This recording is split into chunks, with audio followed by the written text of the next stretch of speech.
بسم اللہ الرحمن الرحیم. السلام علیکم. کلاس 10 اسلامیات لیکچر نمبر 12. اب دیکھیں اس سے پہلے رکوع میں اللہ تعالیٰ کی طرف سے ازواج مطہرات اور عام مسلمانوں پر کچھ احکامات جو تھے نافذ کیے گئے تھے، جیسے وَقَرْنَ فِي بُيُوتِكُنَّ، ٹھیک ہے، یعنی اپنے گھروں میں ٹھہری رہو اور زمانے جاہلیت کے عورتوں کی طرح بناؤ سنگار نہ کرو، نماز قائم کرو، زکوٰۃ دیتی رہو، اللہ اور اس کے رسول کی اطاعت کرو. اب یہاں پر اس رکوع میں جو ہے مسلمان مرد اور مسلمان عورتوں کی کچھ اوصاف، کچھ صفتیں بیان کی گئی ہیں. ٹھیک ہے، دیکھیں ان المسلمین والمسلمات، بے شک مسلمان مرد اور مسلمان عورتیں. ٹھیک ہے، اب مسلمان مرد اور مسلمان عورتوں سے مراد کیا ہے کہ جو اسلام کی روشنی سے کیا ہو، مالا مال ہو. والمؤمنین والمؤمنات، اور مومن مرد اور مومن عورتیں. اب ایمان کا معنی کیا ہے کہ حفاظت کرنا، کہ مراد یہ ہے کہ فکر و عمل کا جو راستہ قرآن کریم اور رسول اللہ صلی اللہ علیہ وسلم نے اسے دل و دماغ سے جو بتایا ہے اسے دل و دماغ سے قبول کرنا اور اس پر عمل کرنا. والقانتین والقانتات، اور فرمانبردار مرد اور فرمانبردار عورتیں، یعنی جو کام اللہ اور اس کے رسول نے دیا ہے ان کو پورا کرنا اور ان کی کیا کرنا، حفاظت کرنا. ٹھیک ہے، ان کی اطاعت کرنا. آگے ہے والقانتین، اچھا، والصادقین والصادقات، سچ بولنے والے مرد اور سچ بولنے والی عورتیں، یعنی اپنے گفتار میں بھی اور معاملات اور کردار میں بھی سچے اور کھرے ہو. ٹھیک ہے، جھوٹ فریب اور دغا بازی سے خالی ہو. آگے ہے والصابرین والصابرات، اور صبر کرنے والے مرد اور صبر کرنے والی عورتیں. مراد یہ ہے کہ دین کے راستے میں مشکلات، خطرات، تکالیف، نقصانات اور اذیتوں کا خندہ پیشانی کے ساتھ مقابلہ کرنے والے ہوں. کوئی خوف، لالچ، دباؤ انہیں سیدھے راستے سے نہ ہٹا سکے. ٹھیک ہے، والخاشعین والخاشعات، اور عاجزی کرنے والے مرد اور عاجزی کرنے والی عورتیں. مراد یہ ہے کہ یہ لوگ تکبر، بڑائی اور غرور سے خالی ہوں، ان کے دل اور جسم دونوں ہی اللہ کے سامنے جھکے رہتے ہوں، ان کی نمازوں میں بھی عاجزی، روح و جسم کی حلاوت، نمازوں میں بھی ان کی عاجزی ہو. ٹھیک ہے، آگے ہے والمتصدقین والمتصدقات، اور صدقہ کرنے والے مرد اور صدقہ کرنے والی عورتیں. مراد یہ ہے کہ جو لوگ زکوٰۃ باقاعدگی سے ادا کرتے ہیں، زکوٰۃ کے علاوہ اللہ کی راہ میں کل حال سے یتیم، مسکین، بیماروں، غریبوں اور محتاجین کی مدد کرتے ہیں. والصائمین والصائمات، اور روزہ رکھنے والے مرد اور روزہ رکھنے والی عورتیں، یعنی یہ لوگ فرضی روزہ تو رکھتے ہیں لیکن نفلی روزے کا بھی اہتمام کرتے ہیں. اچھا، والحافظین فروجہم، اور حفاظت کرنے والے مرد اپنے آپ کے، والحافظات، اور حفاظت کرنے والی عورتیں. ٹھیک ہے، یعنی یہ لوگ جو ہے زنا وغیرہ سے اپنے آپ کو بچاتے ہیں، مرد اور عورت دونوں کا جو آپس میں تعلق ہوتا ہے ناجائز. ٹھیک ہے، آگے ہے اللہ کو والذاکرین اللہ، اور اللہ کو یاد کرنے والے مرد، والذاکرات، اور اللہ کو یاد کرنے والی عورتیں. یعنی یہ ایسے لوگ ہیں کہ جن کے دل میں ہر وقت کھاتے پیتے، سوتے جاگتے، کام کرتے، ملازمت کرتے اللہ کی یاد ہوتی ہے. ٹھیک ہے، یعنی ہر وقت اللہ تعالیٰ کا نام ان کے دلوں پر موجود ہوتا ہے، ان کی زبانوں پر. اعد اللہ، تیار کیا ہے اللہ نے، لہم، ان کے لیے، مغفرتاً، بخشش، و اجراً عظیما، اور بڑا اجر. ٹھیک ہے، اب یہ آیت دیکھیں جو ہے مسلمان مرد اور مسلمان عورتیں. اب دیکھیں بات تو یہ ہے کہ جس طرح نیکیوں مرد اور عورت دونوں کی ذمہ داریاں ہیں. ٹھیک ہے، تو دونوں کے لیے ان میں کیا ہے، گناہوں کی بخشش اور بڑا اجر عظیم ہے. اب دیکھیں اگلی آیت جو ہے وما کان لمؤمن، اور نہیں ہے کہ کسی مومن کے لیے، ولا مومنتن، اور نہ کسی مومن عورت کے لیے، اذا قضا، جب فیصلہ کر دے اللہ اور اس کا رسول، امرن، کسی کام کا. ٹھیک ہے، ان یکون لہم الخیرہ، کہ باقی ہو ان کے لیے اس میں کوئی اختیار. ٹھیک ہے، ومن یعص اللہ، اور جو نافرمانی کرے گا اللہ کی، ورسولہ، اور اس کے رسول کی، فقد ضل ضلالا مبینا، تو وہ کھلی گمراہی میں کیا ہو گیا، مبتلا ہو گیا. اب دیکھیں اس آیت کا شان نزول کیا ہے کہ مفسرین کے مطابق یہ آیت اس وقت نازل ہوئی جب نبی کریم صلی اللہ علیہ وسلم نے اپنی پھوپھی امیمہ کی بیٹی حضرت زینب کو اپنے آزاد کردہ غلام زید بن حارثہ کے لیے مانگ لیا تھا، رشتے کے لیے۔ شادی کا پیغام آیا، ٹھیک ہے، انہوں نے اور ان کے بھائی عبداللہ نے یہ رشتہ قبول کرنے سے کیا کر دیا؟ انکار کر دیا۔ پھر اللہ کی طرف سے یہ آیت نازل ہوئی تو انکار کی کوئی صورت ہی باقی نہیں رہی اور اسی طرح رضامندی ظاہر کر لی گئی۔ یہ نکاح جو تھا حضور اکرم صلی اللہ علیہ وسلم نے کیا کیا تھا؟ پڑھایا تھا، ٹھیک ہے، 10 دینار مہر جو تھا وہ مقرر ہوا تھا۔ اب آگے جو ہے وَإِسْتَقُولُ، اب دیکھیے ان دونوں کا نکاح تو ہو گیا، لیکن ان دونوں کے تعلقات جو تھے وہ آپس میں درست نہیں تھے۔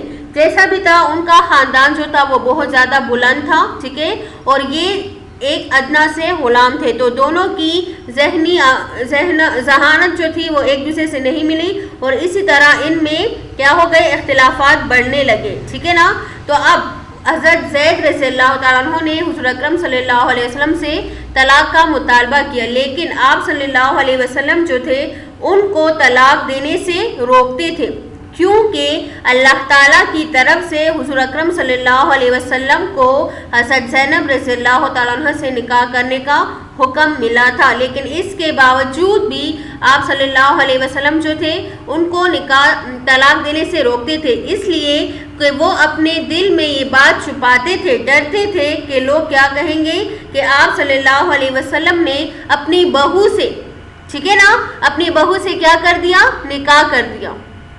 تو اس آیت میں بتایا جا رہا ہے کہ ڈرنے کا حق جو ہے وہ صرف اللہ سے ہے، ٹھیک ہے۔ دیکھیں وَإِسْتَقُولُ، اور یاد کرو جب آپ کہتے تھے لِلَّذِي، اس شخص کو انعم اللہ جس پر اللہ نے انعام کیا، وَأَنْعَمْتَ عَلَيْهِ، اور اس پر آپ صلی اللہ علیہ وسلم نے بھی انعام کیا، امسک، روکے رکھو، علیکا، اپنے پاس، زوجکا، اپنی بیوی، ٹھیک ہے، وَاتَّقِ اللَّهَ، اور اللہ سے ڈرو، ٹھیک ہے نا، وَتُخْفِي، اور آپ صلی اللہ علیہ وسلم چھپاتے تھے، فی نفسک، اپنے دل میں، مَاللَّهُ مُبْدِيهِ، جو اللہ ظاہر کرنے والا تھا، ٹھیک ہے، وَتَخْشَى النَّاسَ، اور آپ صلی اللہ علیہ وسلم لوگوں سے ڈرتے تھے، یعنی لوگوں کے طعنوں سے ڈرتے تھے، وَاللَّهُ أَحَقُّ أَن تَخْشَاهُ، اور اللہ زیادہ حقدار ہے کہ ان سے ڈرا جائے۔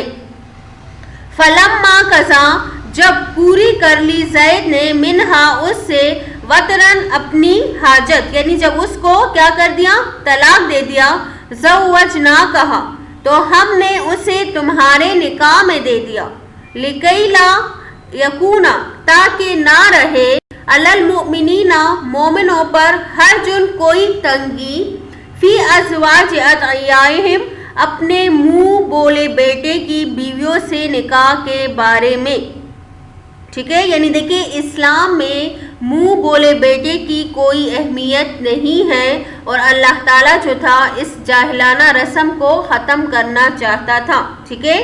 اذا قضوا منہن وطرن، جب وہ پوری کر چکے ان سے اپنی حاجت، مطلب جب وہ ان کو طلاق دے دے، ٹھیک ہے نا، تو پھر اس میں کوئی حرج نہیں کہ آپ لوگ کیا کریں؟ ان سے نکاح کریں۔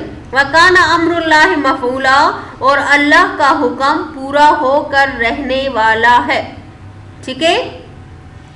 آگے ہے ما کان علی النبی، نہیں ہے نبی پر، من حرجن، کوئی تنگی، فیما، اس میں، فرض اللہ لہ، جو اللہ نے اس کے لیے مقرر کیا ہوتا ہے، سنت اللہ، اللہ کا دستور ہے، فی الذین، وہ لوگ، خلو من قبل، جو اس سے پہلے گزر چکے، یعنی اس سے پہلے بھی جتنے انبیاء کرام گزر چکے ہیں اللہ تعالیٰ نے ہر ایک پر اپنی اپنی ذمہ داری عائد کی ہے اور اس میں کوئی بھی حرج نہیں ہونا چاہیے۔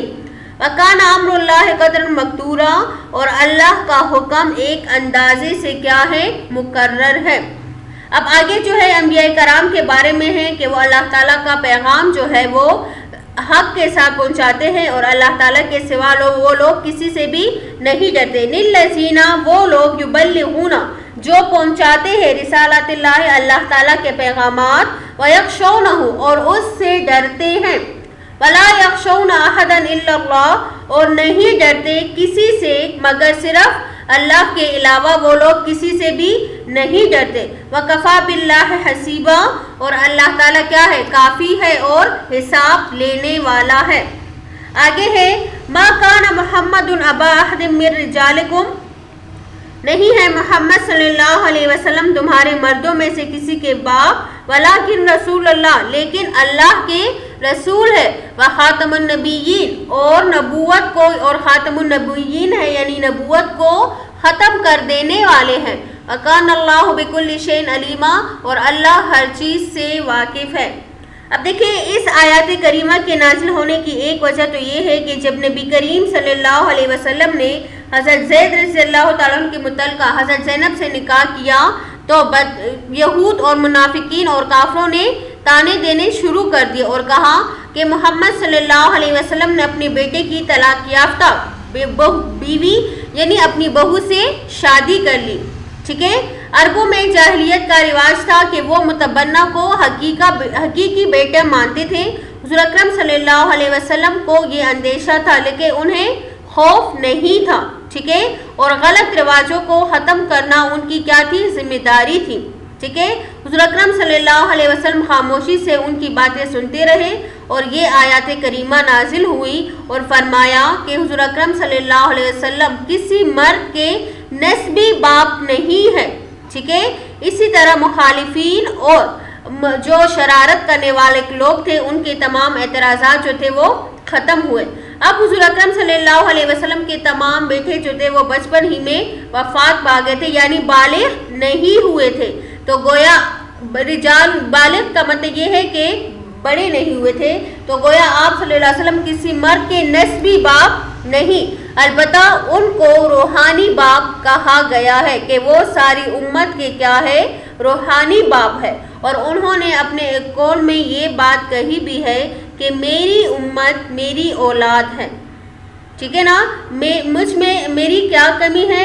یہ تب کہا تھا جب مشرکین نے آپ کو مقتول نسل کہا اور آپ صلی اللہ علیہ وسلم کا مذاق اڑایا تھا۔ ٹھیک ہے، تو اس لیے فرمایا کہ آپ صلی اللہ علیہ وسلم کیا ہے؟ کسی کے روحانی باپ نہیں ہے۔ ٹھیک ہے، ہر فرد کو ان سے جو قلبی تعلق ہے ان کو لطف و کرم حاصل ہے، ان کے مقابلے میں باپ کی شفقتیں بھی ٹھہر جاتی ہیں۔ اب خاتم النبیین یعنی آپ صلی اللہ علیہ وسلم کی تشریف آوری کے بعد نبوت کا سلسلہ جو تھا وہ آپ صلی اللہ علیہ وسلم پر ختم ہو گیا۔ ٹھیک ہے، اس کے بعد کسی بھی نبی کے آنے کی گنجائش نہیں ہے۔ اس کے بعد جو شخص بھی نبوت کا دعویٰ کرے گا تو وہ کیا ہوگا؟ جھوٹا ہوگا۔ ٹھیک ہے، اور کافر ہوگا، منافق ہوگا۔ اب دیکھا یہ تھا یا آپ لوگ کی رکوع، اب یہ رکوع جو تھا آپ لوگ کا مکمل ہوا۔ اس میں جو تھا آپ لوگوں نے مسلمان مرد اور عورتوں کی صفات پڑھی۔ ٹھیک ہے، پھر حضور اکرم صلی اللہ علیہ وسلم کا حضرت زینب رضی اللہ تعالیٰ عنہ کے نکاح کے متعلق پڑھا اور متبنہ بیٹے کے بارے میں جو غلط رسومات تھے ان کے اختتام کے بارے میں پڑھا اور آخر میں خاتم النبیین صلی اللہ علیہ وسلم کے بارے میں آپ لوگوں نے پڑھا۔ ٹھیک ہے، اس طرح سے یہ رکوع جو تھا آپ لوگ کا مکمل ہو گیا۔